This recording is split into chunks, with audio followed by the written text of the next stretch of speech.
Good evening, everyone, and welcome to the February 12, 2013 meeting of the Downers Grove Village Council. It is my distinct privilege to call this meeting to order. There are copies of our agenda on either side of the room. For anyone who would like to, please pick up a copy and follow along with our proceedings tonight. There will be multiple opportunities for public comment, both with respect to items that appear on our agenda tonight, as well as a segment for comments of a general nature with respect to matters not appearing on our agenda. That will be item 4 for those of you keeping score at home. It is customary for us to begin our meetings by reciting the Pledge of Allegiance. So at this time, I would like to ask everyone present to please stand and join us in reciting the pledge. I pledge allegiance to the flag of the United States of America and to the republic for which it stands, one nation, under God, indivisible, with liberty and justice for all. Thank you, everyone. And now I would like to ask our fine village clerk to please call the roll. Commissioner Rankin? Here. Commissioner Barnett? Here. Commissioner Neustadt? Here. Commissioner Durkin? Here. Commissioner Waldeck? Here. Commissioner Schnell? Mayor Tully? Here. Thank you very much. That brings us to item 3 on our agenda, which pertains to minutes of prior council meetings and our approval thereof. We have one set of minutes tonight to review and approve, and those are our minutes from our regular council meeting on February 5th, 2013. Are there any questions, comments, changes, corrections, alterations from any members of the council with respect to those minutes? Hearing none, do I have a motion to approve? So moved. Second. All in favor? Aye. Any opposed? None. Those minutes are accepted. Thank you. And as promised, that brings us right to item number 4, which is a segment of our meeting when we entertain comments of a general nature with respect to items not appearing on our agenda. If anyone has any questions or comments of a general nature, the protocol is to come down to the podium as our spokesmodel is now demonstrating, and you give your name. I almost made myself laugh with that one. Give your name and address, and then we'd welcome hearing from you. Good evening, Mr. Casa. Good evening, Mr. Mayor and Commissioners. Michael Casa, President of the Downers Grove Economic Development Corporation, 2001 Butterfield Road, Suite 120 in Downers Grove. An important part of our job at the EDC is to promote Downers and all the good things about our community. And in the last 45 days, we had a couple of pieces of good news that will translate into national good news that make our job even a little bit easier than it already is. The first, of course, was that Forbes magazine named Downers Grove one of the top 10, actually finished number 8, top 10 friendliest towns in America. And as the mayor showed during the State of the Village address, this is the logo that's being shared by a number of agencies available to anyone in town. We're now working with downtown management to come up with a decal that can go on windows of storefronts, and this is now going into all the marketing that we're doing to promote that very great distinction. The second one, of course, was the announcement last Friday that Advocate Healthcare is going to be moving their corporate headquarters to Downers Grove. And in addition to all the good pieces of that news, the one thing I guess that kind of got lost in the shuffle was something that I'll point out to you. This is the 2013 Crane's Book of Lists, kind of the Bible for a lot of business people in the region. And one of the lists is the largest private sector employers in the Chicago area. And number 1 is a company called Advocate Healthcare, which will be headquartered in Downers Grove. So the largest employer, private sector employer in the entire region will have their headquarters here in Downers. I've been on the phone today with National Site Selection Publications. We're making sure that story gets out. It's something we're going to use in our advertising. And so between Forbes magazine and this announcement from Advocate, it certainly is going to make our job easier and give us the ability to tell our story to an even wider audience. So I just wanted to point that out. Thank you. Well, thank you very much, Mr. Casa, and I know others will want to share in this as well, but obviously the location of Advocate Healthcare to Downers Grove is a huge win for our community, and we welcome them with open arms as it expands and enhances our already outstanding relationship with one of their premier hospitals, yes. Good Samaritan Hospital. But I just wanted to add my congratulations to you and your staff and everyone and village staff here that worked in order to make this a success story. In partnership with the village, the Economic Development Corporation, and of course Advocate to make this possible. So this is great news, and kudos to you and your staff, and well done. And also want to thank all those who are on the broader Economic Development Corporation board who serve in that capacity, that support you in your efforts, because the community truly benefits from it. Thank you. Thank you. I want to thank the folks at CB Richard L. at CBRE for the work they did to put the deal together, and of course the owners of the Highland Landmark Tower that they're going into, and of course the people at Advocate. Terrific, thank you. Commissioner Durkin, Yeah. I'm shocked that you want to say something. Yeah, well, when it comes to this, of course. I would just want to, Mr. Cass, could you just talk a little bit, give a high-level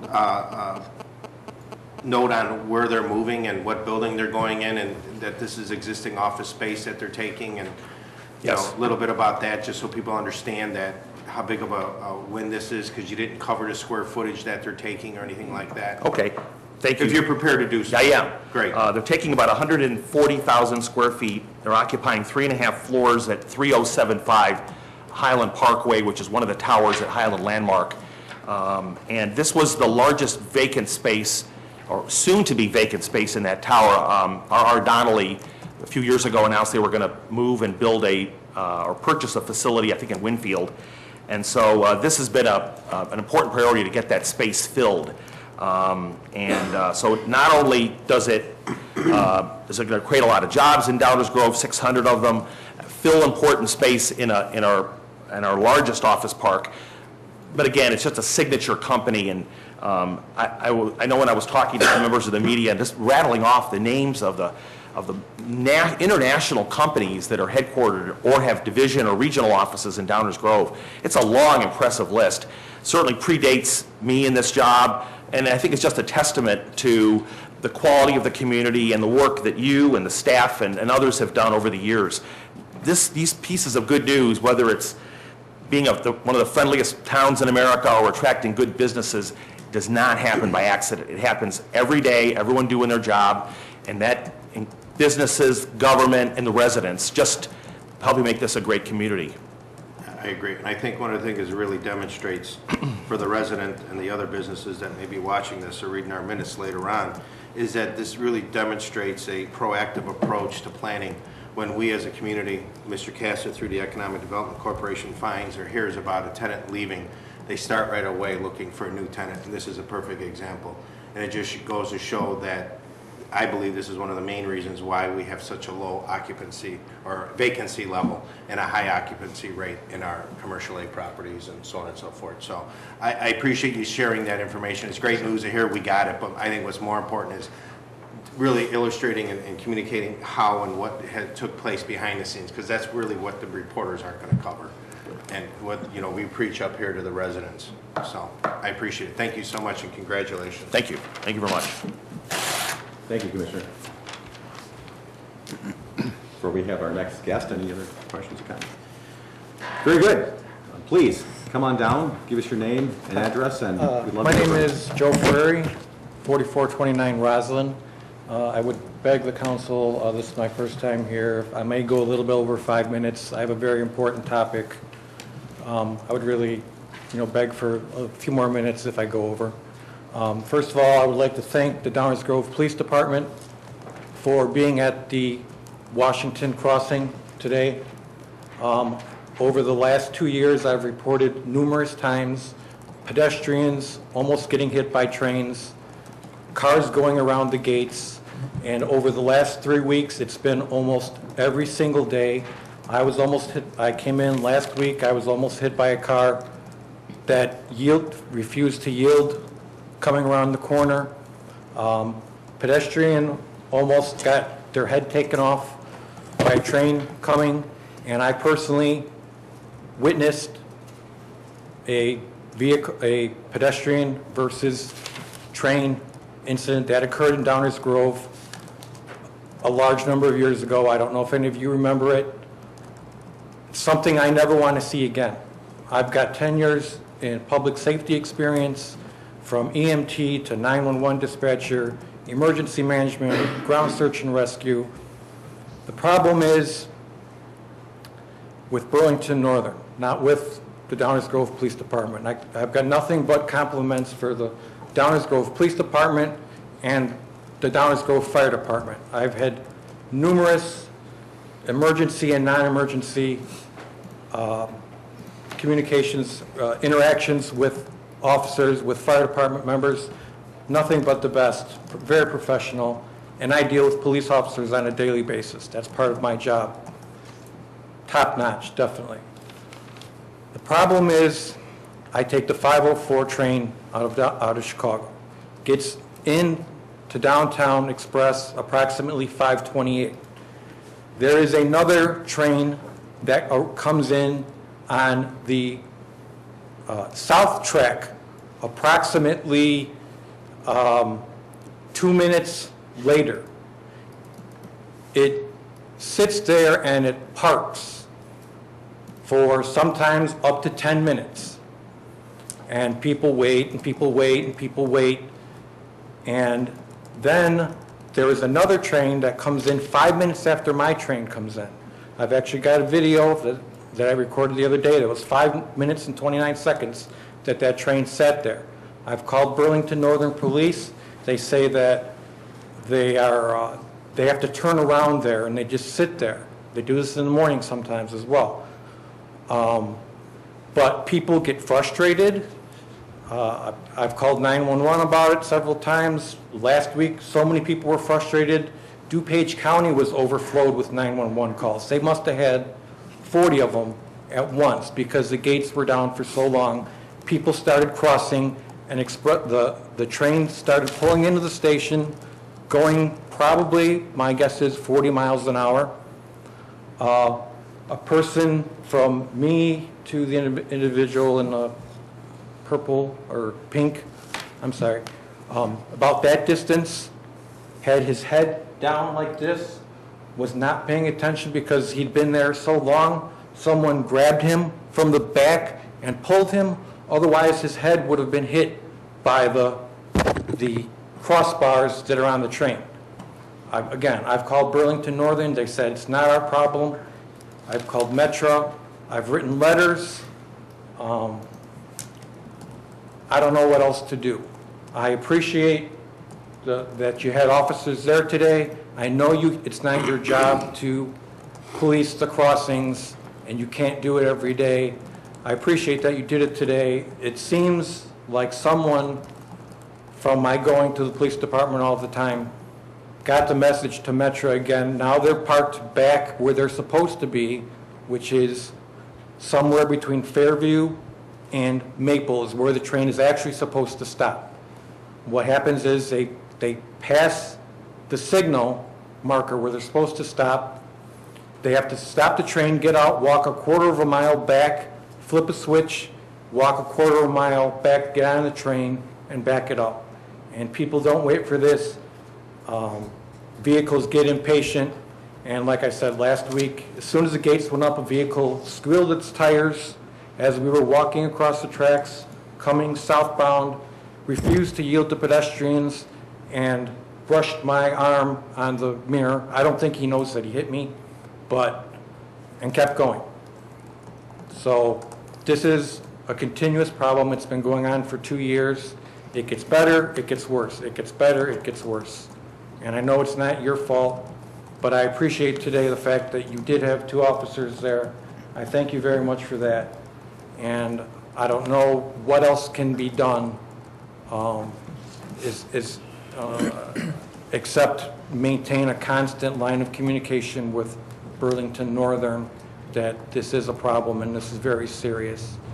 And whether it's public safety messages in a bulletin, I don't know, but it's not something that I want to see again. And I almost saw it again happen. That's all I have. If you have any questions for me, I'd be more than happy to. Well, thank you, Mr. Fieri. I appreciate you coming and sharing that with us. Actually, I normally don't take that early of a train, but once in a blue moon, I have the luxury of doing so, and have actually witnessed exactly what you're talking about once. But I don't see it all the time because I rarely take that train. I usually take a much later train. So it was an isolated incident, the one I saw. But if it's truly happening that frequently, then it is an issue of communication with Burlington Northern, because obviously frustration, impatience, whatnot is no excuse for breaking the law, right, much less putting one's life in danger. Correct. Which, candidly, I'm sure you have seen people do that even when there aren't backup Correct. trains. People sometimes do Yes. some pretty stupid things, as do drivers. But to the extent that there's anything to be done to lessen the frequency of a situation that might facilitate that kind of poor judgment, then I think that continuing some communication with the authorities who are in charge of the rail system is something that we can certainly do to the extent we're not already doing it, but maybe increase those efforts, because as you were describing that situation, I know exactly what you're talking about. Yes. All right. So thank you for mentioning that, and we'll do what we can. Sure, Commissioner Waldeck. Quick question. Since we have a resident that's come to us to speak, and it's all televised, I was wondering if maybe we could take this segment and his comments and maybe forward them to Metra, you know, just as we would a letter or something, and maybe add to it. Let them know that this came up at a village council meeting, and maybe draw a little more attention to it than an average letter. Yes, Just we a will do thought. that. It's a great idea. Thank you. I appreciate it. Thank you. Thank you Commissioner again. Durkin. Yeah, I know that the city of Wooddale has actually installed video cameras that look for this type of behavior, driving patterns, pedestrian behavior at their crossing at Wooddale Road and East Irving Park Road.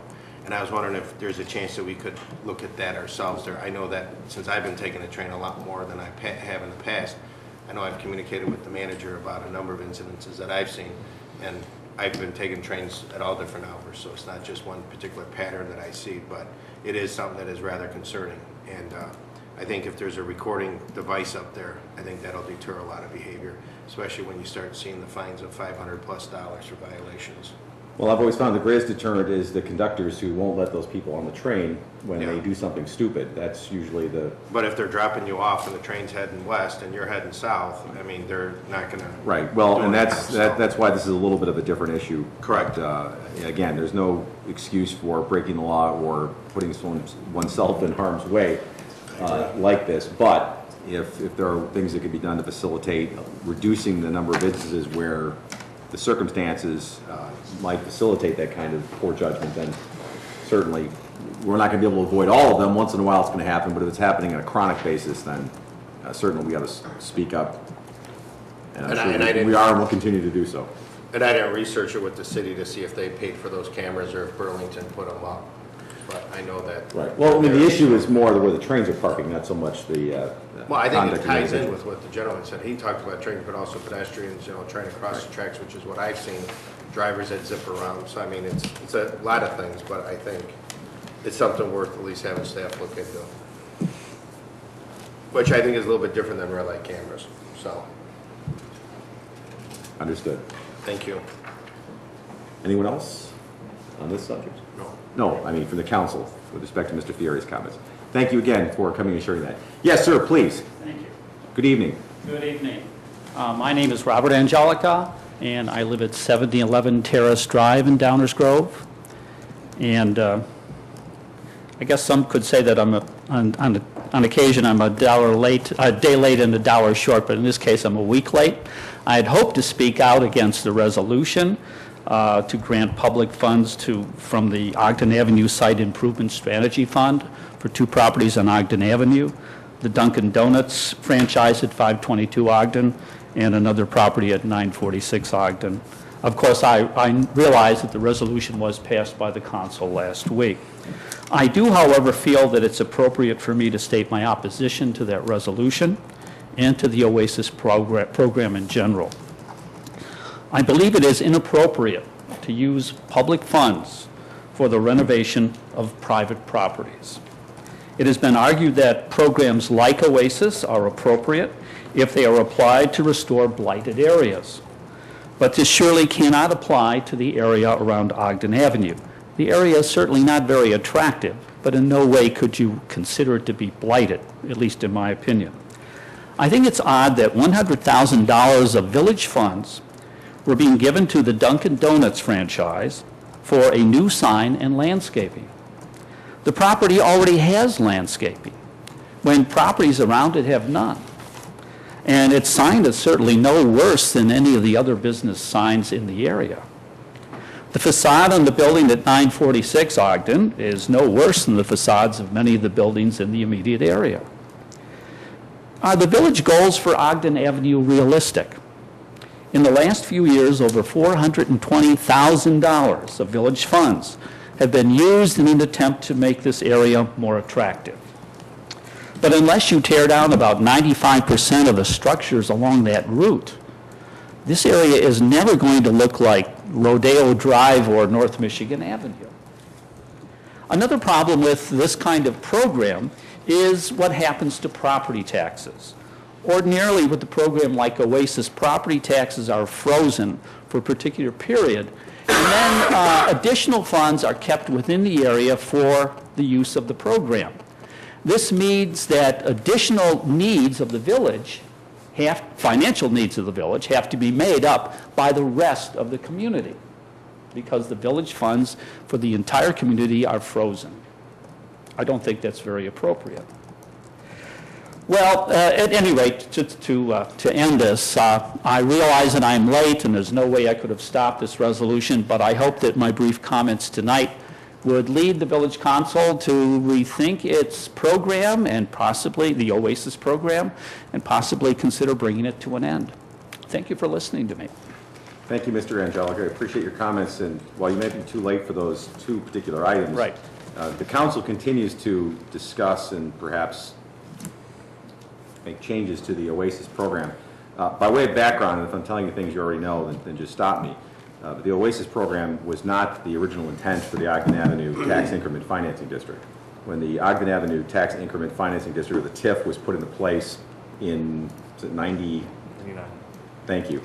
In 99, the idea was to use the increment that was created, which I think was what you started to describe as basically a TIF district, where the incremental property tax for that defined area would by definition be used to reinvest back into that corridor to enhance and expand its economic vitality. And that can be done in a number of different ways as long as it's eligible under the TIF statute.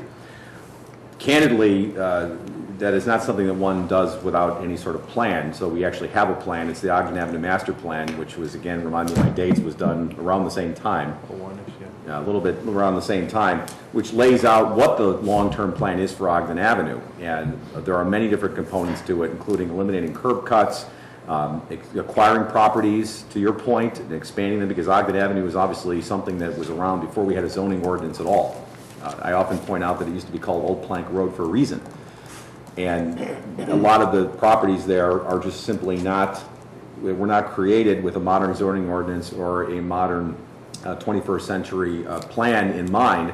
And so some reassemblage of parcels, some elimination of things would have to be done in order to incentivize that kind of activity.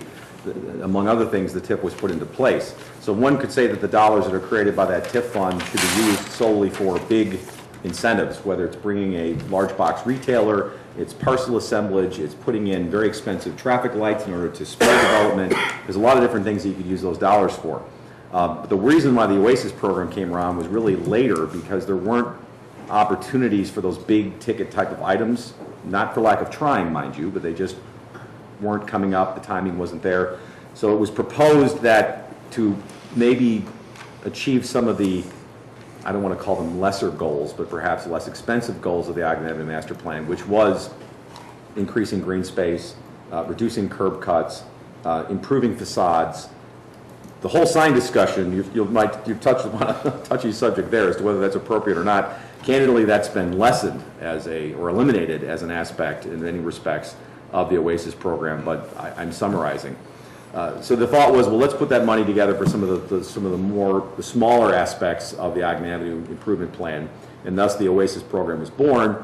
The idea is to use some public dollars from the TIF, not from the general coffers, but from the TIF itself, to spur private investment. And ideally, you would do something where you would put in $1, and if you could get matched with $9 of private money that otherwise wouldn't be spent, key thing, otherwise wouldn't be spent, then someone might think that was a good use of it. That's the background. Your points are well taken because, and I don't want to spark a whole discussion of the OASIS program. I know Commissioner Barnett's furiously scribbling notes as I speak.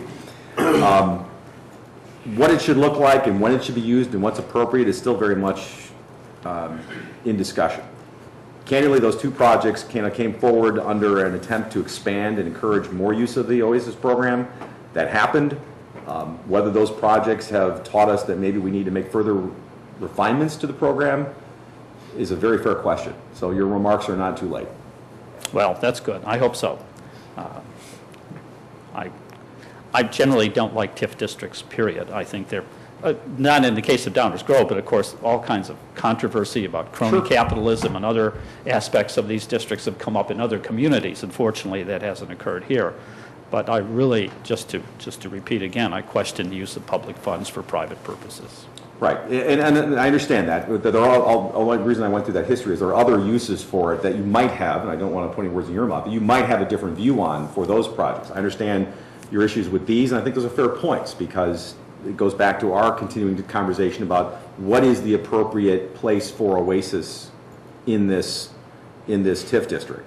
What are the things that would be okay for public dollars to spur a greater investment by the private sector that otherwise might not exist and would further the goals of the Ogden Master Plan? Have you seen that, though? Have you seen a greater interest in private investment because of this?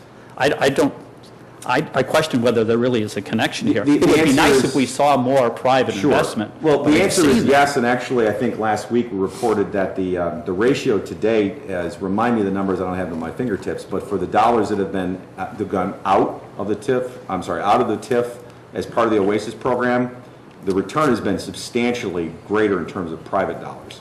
Just over $400,000 of public investment, over $1.3 million of private investment leveraged. So that's what's come in from private dollars as part of that program. And again, whether that's a good ratio, bad ratio, could be a better ratio, I'm not trying to debate it with you. Yeah, right, That's one of the things okay. we're looking Yeah, at that's as right. to whether that makes sense.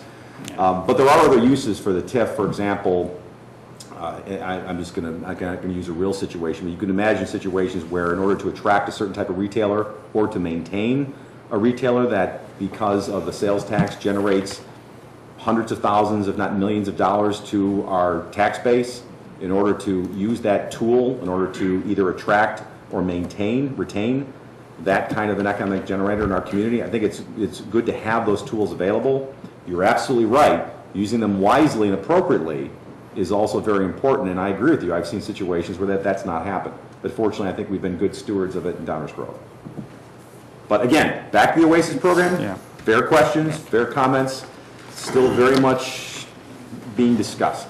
Okay, well, thank you for hearing me out. I appreciate it. No, thank you for sharing your views. And I don't want to monopolize the conversation if anyone else wanted to weigh in on that.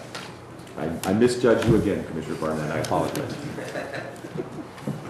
Any other questions from the audience with respect to any matters not appearing on our agenda tonight? Any general comments or questions? Okay, hearing none. That brings us to item 5 on our agenda, which is reserved for public hearings. We have no public hearings tonight, so we'll move to item 6, which is our consent agenda. We have 3 items on the consent agenda. Do I have a motion to approve the consent agenda as presented? So moved. Second. Any questions or comments from any members of the audience with respect to any of the items on the consent agenda? Questions or comments from any members of the village council? Roll call, please. Commissioner Durkin? Aye. Commissioner Newstead? Aye. Commissioner Rankin? Aye. Commissioner Barnett? Aye. Commissioner Waldeck? Aye. Mayor Tully? Aye. The consent agenda, the consent agenda passes unanimously. I was already looking at the active agenda. Speaking of the active agenda, that brings us to item 7, our active agenda. We have 2 items on the active agenda tonight. First, do I have a motion to adopt an ordinance which in turn adopts the 2013 zoning map as presented? So moved. Second. Any questions or comments from any members of the audience with respect to the 2013 zoning map? Any questions or comments from members of the village council?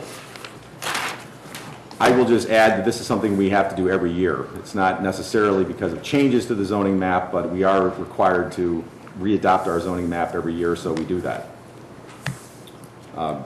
Roll call, please. Commissioner Durkin? Aye. Commissioner Barnett? Aye. Commissioner Rankin? Aye. Commissioner Newstead? Aye. Commissioner Waldeck? Aye. Mayor Tully? Aye, that matter passes unanimously. Brings us to item 7B. Do I have a motion to pass an ordinance approving a plan development amendment to Plan Development Number 51 to allow the construction of a chapel at Midwestern University located at 555 31st Street in Downers Grove? So moved. Second. Any questions or comments from any members of the audience? Questions or comments from members of the village council? I think we said many nice things last time, so I won't repeat what I said before. Roll call, please. Commissioner Durkin? Aye. Commissioner Newstead? Aye. Commissioner Rankin? Aye. Commissioner Barnett? Aye. Commissioner Waldeck? Aye. Mayor Tully? Aye, that matter passes unanimously, and congratulations and good luck on the new construction. We have a representative of Midwestern University here in the audience tonight. That brings us to the end of our active agenda and brings us to item 8, which is our first reading or our workshop portion of the meeting, when we have items presented to us for discussion and consideration and potential action at a later point in time. I'm going to guess, as is customary, we turn it over to Manager Fieldman, who is going to turn it over to Mr. Dave Reiner. That is correct, Tom. You know, after a while, you start to anticipate these things. Good evening. Good evening, Mayor and Council. The ordinance has been prepared to establish Special Service Area Number 5 for the Atwood subdivision, and we're looking for approval on the February 19th active agenda. The ordinance is the last step in the process to establish Special Service Area Number 5, and this is a process that we've been through a couple times now. In this case, for the Atwood subdivision, this began on November 20th when the Village Council approved an ordinance proposing to establish this SSA.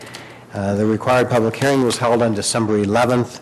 There were no objections filed, and as noted previously, the SSA will serve as a safeguard in the event that the Homeowners Association, which is created as part of the subdivision back in September of last year, when the subdivision was created, it serves as a safeguard in case the Homeowners Association cannot or will not maintain the common areas, including the stormwater infrastructure and detention area. Here's the location that we're talking about on the west side of Fairview, between 67th Court and 66th Street. And that's how the subdivision would look with 14 lots and the detention area in the northwest corner. The village would propose a maximum annual rate not to exceed 3% of the property's equalized assessed value as a tax levy. I'd be happy to answer any questions. Thank you, Mr. Dave Reiner. Any questions on this item from any members of the audience? Questions or comments from members of the Village Council? Wow, we let you off easy tonight. Thank you. That ends our first reading, Mayor. Very good, thank you. Well, that brings us to item 9, the mayor's report. I will actually save my comments for item 12, so that brings us to the manager's report. No report tonight, Mayor. And nobody wants to talk. Item 11, village attorney report. Only one item here to present tonight, and that's an ordinance establishing the Special Service Area Number 5 in the Village of Edgewater. That is all. Thank you very much. Now, as promised, it brings us to item 12, councilman reports and new business. As customary, let's take up whether there are any items of new business first from any members of the council. Any items of new business? No items of new business. That brings us to council member reports. Commissioner Barnett. I have nothing, Mayor. Thank you. Commissioner Durkin. I have none. Commissioner Waldeck. Fooled you. I have nothing, Mayor. Commissioner Rankin. Well, I do have something. My husband's relatives live in Eagle River, Wisconsin, and when you go to Eagle River, you get a fish fry and get fried cheese curds, and you go to the St. Germain flea market, excuse me. So they picked this up as a find. It's a commemorative plate from 1968, the 135th anniversary of Downers Grove. So I don't think it belongs in my china cabinet. I think it belongs at Village Hall, so I wanted to share that with you guys. Wow. Very nice. Kinda neat, Thank huh? you. Very What neat. year was that? 1968. Really? So there's like China out there. Somebody could have a whole set of China.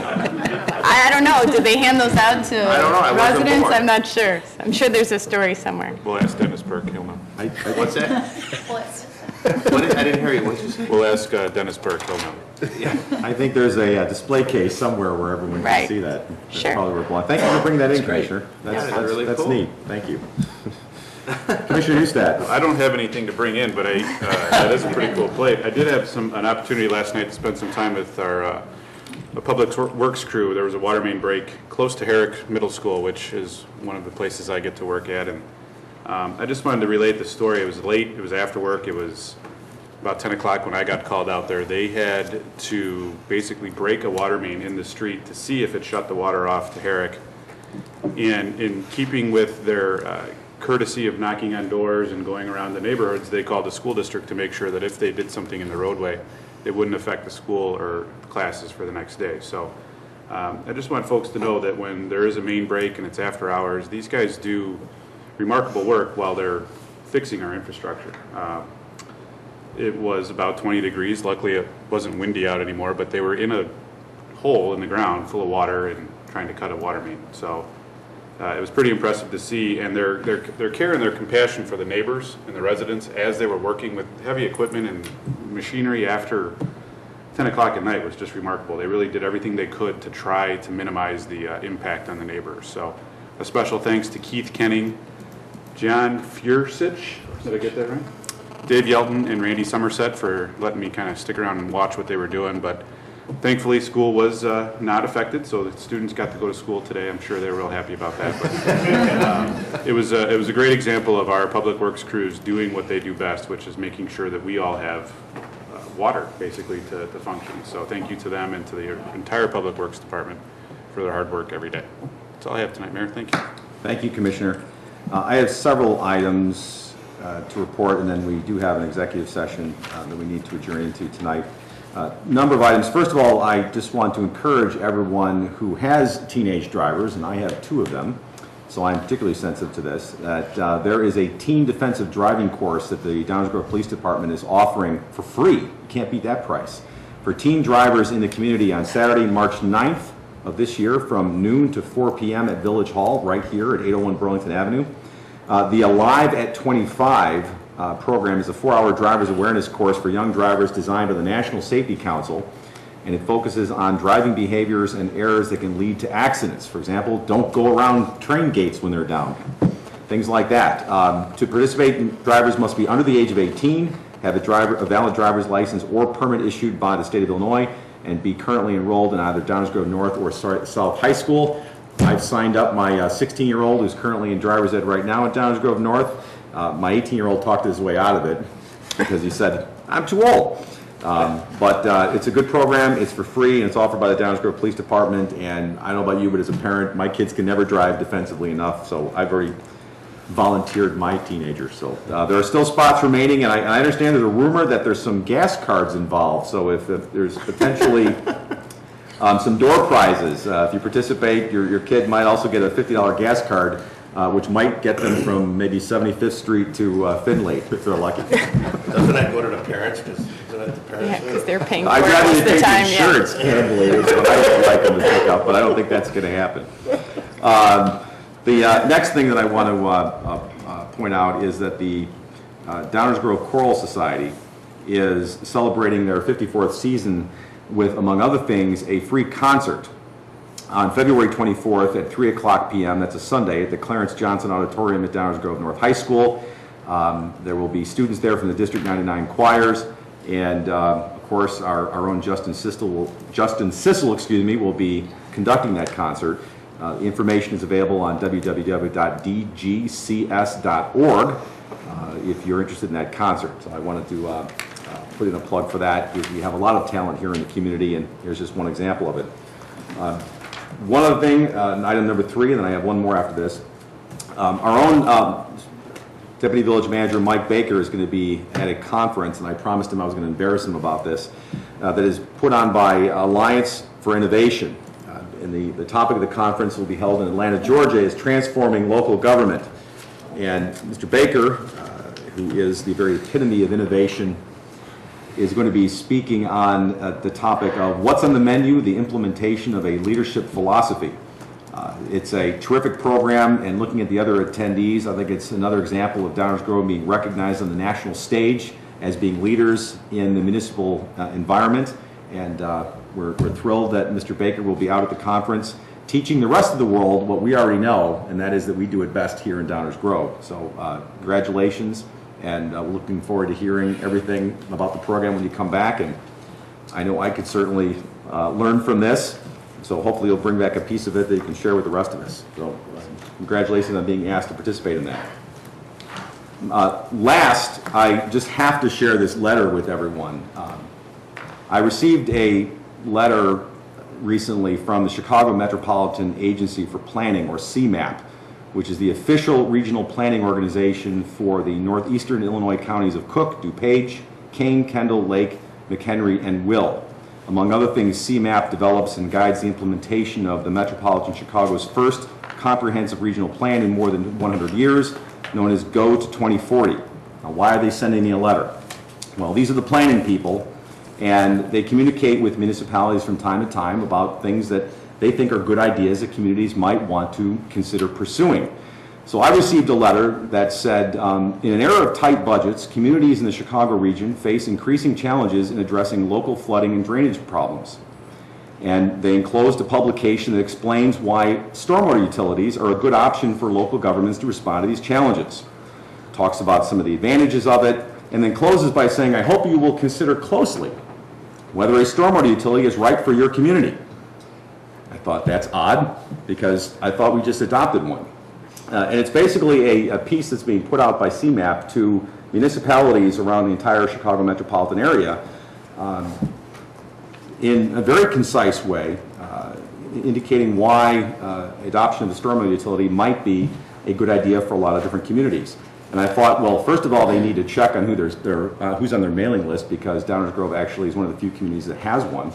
And as I opened up, lo and behold, when they're talking about who are the models for doing this in the Chicago region, of the 8 that have them, they highlight 3 that actually implement stormwater utilities based on impervious surface, unlike a fixed fee or something else. And here we are, the Village of Downers Grove is one of the shining examples that they demonstrate as why this might be a good idea. So I just thought that was interesting that CMAP is using our experience here in Downers Grove to actually advocate to other communities in the Chicago metropolitan area something that they view as good planning. So whether you like, hate, or love the stormwater utility, I just thought it was interesting that completely unsolicited by us, CMAP is advocating this to other communities in the area as something they may want to consider. Candidly, I don't think it's right for everybody, but it was a long process that we went through here, and it was a pretty decent write-up that we got from CMAP with respect to that. So I have copies of it that I can share with everyone if you'd like to see it, but I did get a kick out of it that I was being asked to look seriously at whether this would be right for our community. Again, I'll have to update their mailing list. That's all I have. We can't adjourn at this point in time. We do need to convene into executive session to address some collective bargaining issues, so I'll ask for a motion in that respect, please. Mayor Tully, I move to convene in a closed session pursuant to Section 2C2 of the Illinois Open Meetings Act to consider collective negotiating matters between the Village of Downers Grove and its employees or their representatives. Second. Any questions or comments from members of the council? Roll call, please. Commissioner Durkin? Aye. Commissioner Barnett? Aye. Commissioner Rankin? Aye. Commissioner Newstead? Aye. Commissioner Waldeck? Aye.